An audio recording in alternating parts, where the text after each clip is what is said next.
ओम शांति। 28/11/22 की वाणी है। मीठे बच्चे, पढ़ाई अच्छी रीति पढ़कर उसका सबूत दो, सर्विस कर औरों को भी लायक बनाओ, तब ऊंच पद के अधिकारी बनेंगे। प्रश्न, इस बेहद के स्कूल में वाह वाह किनों की होती है? उत्तर, जो खुद अच्छी रीति पढ़ते हैं और दूसरों को आप समान बनाने की सेवा करते हैं, रूहानी कमाई में बिजी रहते हैं, सिर्फ दूसरों को देख खुश नहीं होते, लेकिन माता पिता समान सेवा कर उनके तख्त पर बैठते हैं, उनकी वाह वाह माता पिता व अनन्य बच्चे करते हैं। जो अपना टाइम वेस्ट करते, पढ़ाई पर ध्यान नहीं देते, माता पिता को फॉलो नहीं करते, उन पर तरस पड़ता है, वह ऊंच पद पा नहीं सकते। उनकी सदा कंप्लेन रहती कि हमारा योग नहीं लगता। गीत, धीरज धर मनुआ, तेरे सुख के भरे दिन आएंगे। ओम शांति। बाप बैठ बच्चों को समझाते हैं कि सुख के दिन आएंगे अगर श्रीमत पर चलेंगे तो। फिर जितना श्रीमत पर चलेंगे उतना ही श्रेष्ठ बनेंगे, क्योंकि श्रेष्ठ अर्थात श्रेष्ठाचारी तो सब बनेंगे, परंतु जो अच्छी रीति श्रीमत पर चलेंगे वह अच्छा श्रेष्ठाचारी बनेंगे। पढ़ाई में भी कोई अच्छी रीति पढ़ते हैं, कोई कम पढ़ते हैं अथवा नहीं पढ़ते हैं। न पढ़ने वालों को बुरा माना जाता है। यह पढ़ाई भी कोई अच्छी रीति पढ़ते हैं तो औरों को पढ़ाने लायक भी बनते हैं, कोई तो ध्यान ही नहीं देते। यह भी बच्चे समझते हैं कि अगर हम कोई भी विद्या अच्छी रीति पढ़ेंगे तो ऐसा ही लायक बनेंगे, नहीं तो नालायक बनेंगे। लायक को जरूर अच्छा दर्जा मिलेगा। तुम अभी सुखधाम के लिए पढ़ते हो, फिर उसमें भी नंबरवार मर्तबे हैं। मनुष्य मर्तबे के लिए कितना माथा मारते हैं, वह है अल्पकाल का सुख, कागविष्टा समान सुख।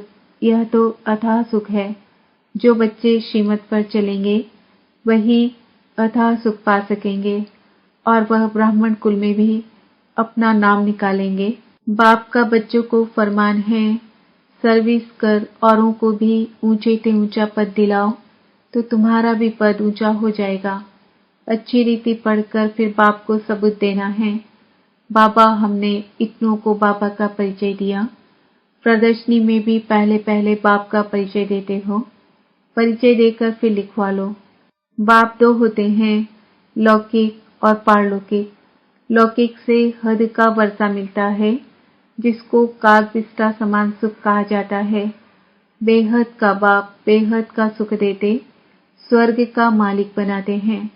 तो बच्चों को सर्विस कर आप समान बनाना है। बाप को सिर्फ याद नहीं करना है, लेकिन उन जैसी सर्विस भी करना है। श्री कृष्ण अथवा किसको भी याद करना, उनके गुण धारण न करना, वह क्या काम के। उनसे फल कुछ नहीं मिलता। भक्ति मार्ग में भी देवताओं को याद करते करते नीचे उतरते जाते हैं। अब मम्मा बाबा भी सदगति करने की सर्विस में लगे हुए हैं। जो माँ बाप मुआफिक सर्विस करते हैं वही सच्चे माँ बाप के बच्चे हैं, नहीं तो कच्चे कहा जाता है। बाप भी खुश तब हो जब देखें कि मेरे लाडले बच्चे मेरे समान सर्विस करते हैं। लौकिक रीति में भी जो बच्चे अच्छी रीति पढ़ते हैं वह बाप के दिल पर चढ़ते हैं, अच्छी कमाई करते हैं। यह भी तुमको रूहानी कमाई करनी है। सिर्फ दूसरों को देख खुश नहीं होना है। पढ़ाई पढ़कर और पढ़ाकर ऊंच पद पाना है, तब माँ बाप अनन्य बच्चे उनकी वाह वाह करेंगे। यह बेहद का स्कूल है। हजारों यहाँ पढ़ते हैं। जो अच्छी रीति नहीं पढ़ते वह खुद भी समझते होंगे कि हमारा योग पूरा नहीं लगता है। वह बच्चे बाप के दिल पर चढ़ नहीं सकते। बच्चे बने हैं तो माँ बाप पालना तो करते हैं ना। फिर भी बाप समझाते हैं, माता पिता और अनन्य बच्चों को फॉलो करो। सर्विस तो बहुत करनी है। वह सोशल वर्कर करोड़ों के अंदाज में होंगे, तुमको रूहानी सोशल वर्कर बनना है। अगर ज्ञान है तो, नहीं तो समझेंगे पूरा ज्ञान नहीं है। ज्ञान के बदले अज्ञान जास्ती है। जिस कारण पद भ्रष्ट हो जाएगा, ऊंच पद पा नहीं सकेंगे। बाप को तरस पड़ता है। हर पढ़ाई में पुरुषार्थ जरूर चाहिए। पुरुषार्थ बिगर पास हो नहीं सकेंगे। कोई 2-3 बार ही फेल होते हैं तो अपना टाइम वेस्ट कमाते हैं। तो कम पढ़ने वालों को, जो अच्छी रीति पढ़ते हैं, उनका रिगार्ड रखना चाहिए, क्योंकि वह बड़े भाई बहन हो जाते हैं। मम्मा बाबा मिसल सर्विस करते हैं। बेहद का बाप जन्म मरण रहित सदा सुख देने वाला है। बाप दो है, एक आत्माओं का बाप, दूसरा अलौकिक, तब तुम बाप दादा कहते हो। लौकिक संबंध में भी बाप दादा होता है। यह है फिर पारलौकिक बाप दादा। पारलौकिक बाप से तुम भविष्य 21 पीढ़ी की प्रारब्ध पाते हो। लौकिक बाप से अल्पकाल सुख का वर्षा जन्म बाई जन्म मिलता है। जन्म लेते जाओ, दूसरा बाप मिलता जाए। सत्युग त्रेता में यहाँ का वर्षा 21 जन्म चलता है। भल बाप दूसरे दूसरे मिलते जाएंगे, परंतु हम सुखधाम में ही रहते हैं। फिर द्वापर से माया का राज्य शुरू होता है। फिर हमारी धीरे धीरे उतरती कला होती है। यह बुद्धि में रहना चाहिए।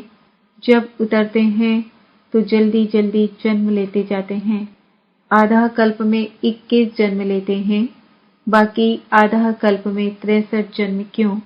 पतित होने से जल्दी जल्दी उतरते जाते हैं। जब बाप आए तो हम एकदम उतर गए थे। अभी तुम संगम युगी ब्राह्मण बने हो। भल तुम्हारा कलयुग के साथ कनेक्शन है, परंतु अपने को संगम युगी समझते हो। जानते हो बाबा हमको परम धाम का मालिक बना रहे हैं। गृहस्थ व्यवहार में रहते हुए तुम समझते हो वह कलयुग में रहने वाले हैं, हम संगम युग में रहने वाले हैं।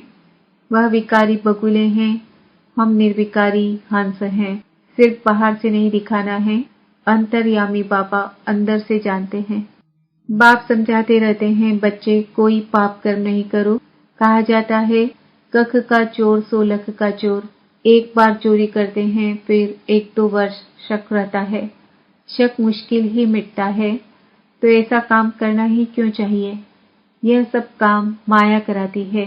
जब माया माथा मोड़ लेती है तब स्मृति आती है, हमने यह किया। फिर बाबा से क्षमा मांगते हैं। बाबा कहते हैं, अच्छा बच्चे हर्जा नहीं, फिर नहीं करना। अच्छा हुआ जो भूल बताई, नहीं तो वृद्धि हो जाती। बाबा को लिखते हैं, हमने क्रोध किया, काला मुंह किया, अपना भी तो स्त्री का भी किया। बाबा लिखते हैं, बाप का बनकर प्रतिज्ञा कर, काला मुंह किया, ब्राह्मण कुल को कलंक लगाया, सजा के अधिकारी बन जाएंगे। ऊंचे ते ऊंचा है ब्राह्मण कुल, देवताओं से भी ऊंचा है। तुम ब्राह्मण भारत को पतित से पावन बनाते हो। तुमने सतयुग त्रेता में 21 जन्म राज्य भागी किया, तब सुंदर थे। फिर 63 जन्म काम चिता पर बैठ काले हो गए, तब श्याम बने। कहते हैं सागर के बच्चे काम चिता पर बैठ खत्म हो गए। फिर सागर ने ज्ञान वर्षा की तो जाग पड़े, गोरे हो गए। इस श्री कृष्ण की आत्मा को 84 जन्म जरूर लेने हैं। 21 जन्म सुंदर, 63 जन्म श्याम। अब उनकी लात पुरानी दुनिया तरफ है, मोह नई दुनिया तरफ है। जो नंबर 1 पूज्य था वही पुजारी बन, अब लास्ट नंबर में है। खुद ही पुजारी बन नारायण की पूजा करते थे, अब खुद ही पूज्य नारायण बनते हैं। इनको ही फर्स्ट नंबर में जाना है। ब्रह्मा का दिन स्वर्ग, ब्रह्मा की रात नर्क। शिव बाबा आते हैं रात को दिन बनाने। अब आधा कल्प की रात पूरी हो दिन होता है। शिवरात्रि कहते हैं, परंतु शिव के बदले श्री कृष्ण का नाम कह दिया है कि श्री कृष्ण का जन्म रात को हुआ है। शिव बाबा की बात, शिव बाबा की तिथि तारीख वेला कुछ भी पता नहीं कि किस समय आया। श्री कृष्ण की वेला है, वह पुनर्जन्म में आने वाला है। शिव बाबा तो झट आकर परिचय देने लग पड़ते हैं। कुछ समय तो पता ही नहीं पड़ा कि यह कौन आया है, कौन बोल रहे हैं। बाद में मालूम पड़ा कि यह तो शिव बाबा ज्ञान का सागर है। शिव बाबा ब्रह्मा द्वारा विष्णुपुरी की स्थापना करते हैं।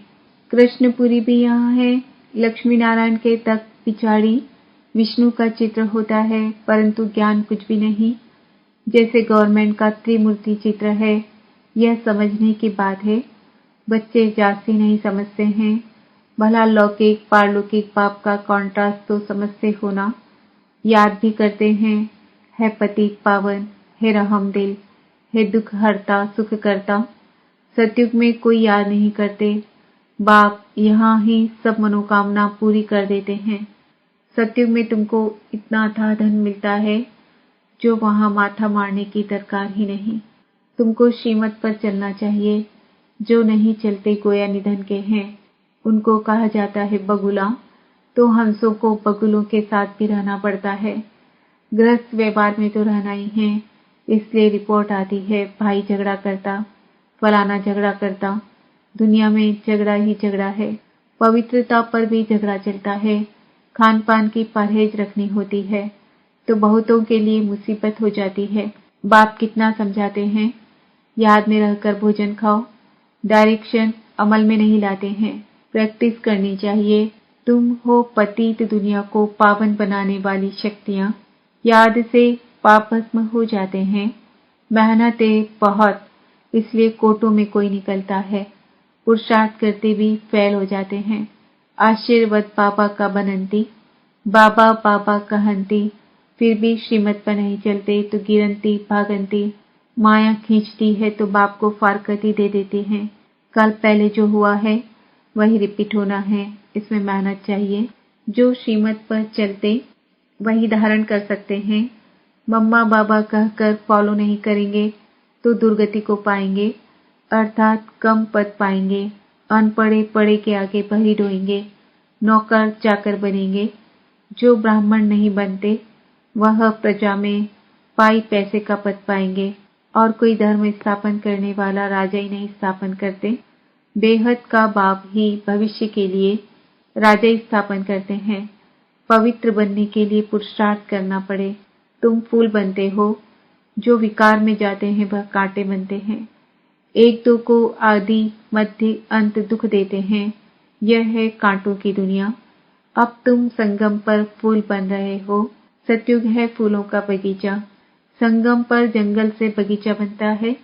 यह है कल्याणकारी संगम अथवा कुंभ।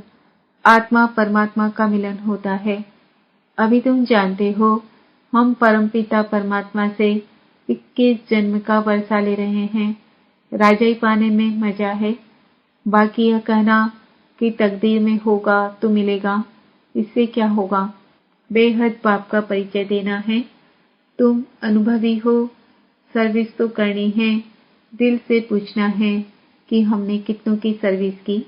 ज्ञान है तो सर्विस में लग जाना है। नो ज्ञान तो नो सर्विस, तो नो ऊंच पद। तकदीर में नहीं है तो पुरुषार्थ भी नहीं करते। अच्छा, मीठे मीठे सिकिल दे रूहानी सर्विसेबल बच्चों प्रति रूहानी बाप व दादा का याद प्यार और गुड मॉर्निंग। रूहानी बाप की रूहानी बच्चों को नमस्ते। हम रूहानी बच्चों की रूहानी बाप दादा को याद प्यार गुड मॉर्निंग नमस्ते ओम शांति। धारणा के लिए मुख्य सार, बाप के डायरेक्शन को अमल में लाना है। खान पान की पूरी परहेज रखनी है। याद में रहकर भोजन खाने का अभ्यास करना है। माता पिता की तरह सेवा करनी है। अपने बड़ों का रिगार्ड जरूर रखना है। रूहानी सोशल वर्कर बन सबको बाप का परिचय देना है। वरदान, कल्याणकारी समय की स्मृति से अपने भविष्य को जानने वाले मास्टर त्रिकालदर्शी भव। यदि आपसे कोई पूछे कि आपका भविष्य क्या है तो बोलो हमको पता है, बहुत अच्छा है, क्योंकि हम जानते हैं कि कल जो होगा वह बहुत अच्छा होगा। जो हो गया वो भी अच्छा, जो हो रहा है वह और अच्छा, और जो होने वाला है वह और बहुत अच्छा। जो मास्टर त्रिकालदर्शी बच्चे हैं उन्हें निश्चय रहता कि कल्याणकारी समय है। बाप हमारा कल्याणकारी है और हम विश्व कल्याणकारी हैं, तो हमारा अकल्याण हो नहीं सकता। स्लोगन, समाप्ति के समय को समीप लाना है तो संपूर्ण बनने का पुरुषार्थ करो। आज का